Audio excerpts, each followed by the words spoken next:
Hi, Gary here from PSP.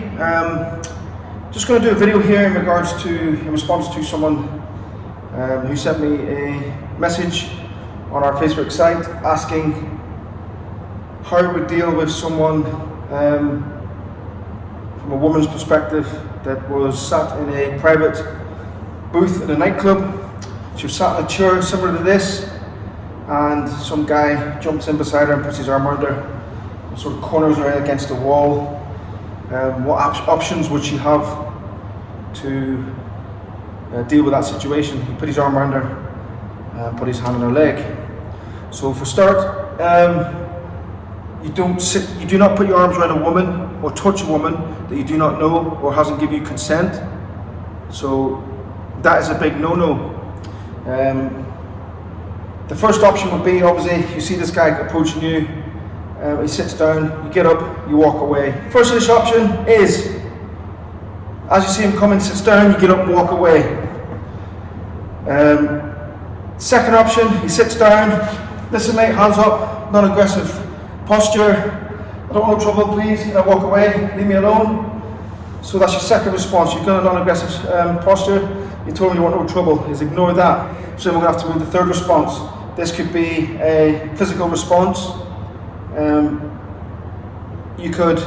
The physical response is to distract him, to give you that moment to then step up and walk away.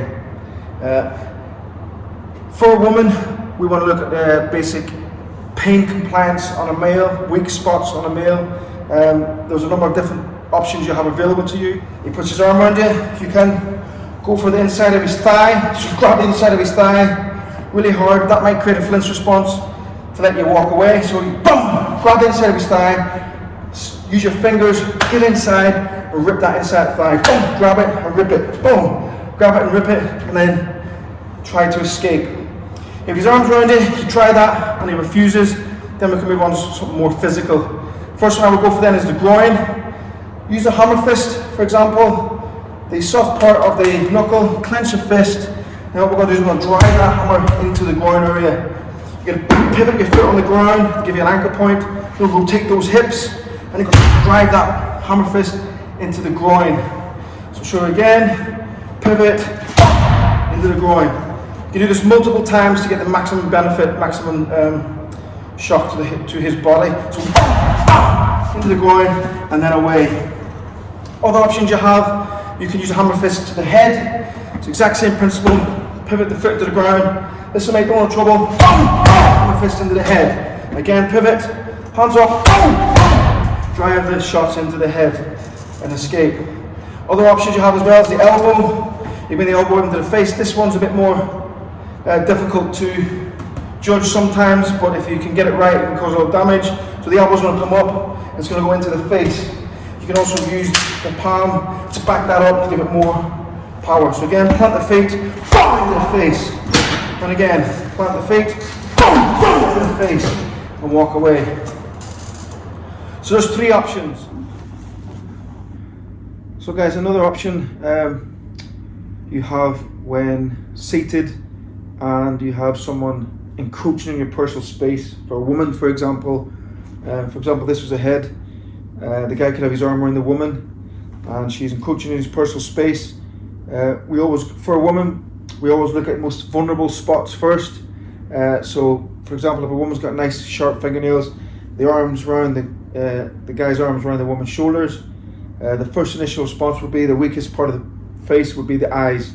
So for a woman, you put the hands up, non-aggressive posture, hands towards the head of the attacker, but also protecting your face. And then you would drive the hands into the eyes and whip down into the face. This would cause the guy obviously to lose his sight, to be in shock, and this would give you the opportunity to escape. So once again, you'll put the non-aggressive posture up, you'll be verbal de-escalating with the guy, he's coming in close, and you're going to then drive them hands, them nails into the face, and then you're going to strike down. You could do multiple different strikes to the eyes. You could strike as fast as you could at the same time, just to create as much damage as you can, enable you to escape. Another option we have then, use the pad for example, is if the attacker is, his arms around you and his head's here, and he's coming in close and he's trying to kiss you do some sexual advance. From here then we've got the other options. We could use the palm, strike to the head. So his head's there. Listen mate, don't want trouble. Palm into the face. So again, plant the foot, hands up, palm part of the hand, soft part, drive that into his face, into his nose, pivot your foot off the ground, drive it in. 2 shots to the head, move and escape. Other options then you can also have is to grab the back of the head, put the finger in his eyes, drive the head in, bite, and then escape. So we'll do it again. His head's there, move away, pivot, drive that trench strike into the nose, into the face. Option number 2, we can grab the back of the head, we can then drive the forehead into his face, and then we can bite him if we wish, if he then proceeds to grab a hold of you and not let go. So you just grab that head, bring the head in, and bite him, being very aggressive, sink your teeth into the side of his face, or his throat, and then escape. So guys, there's a few examples of what to do if you have a sexual advance on you in a club, or the guy sits beside you and squashes you and prevents you from escaping.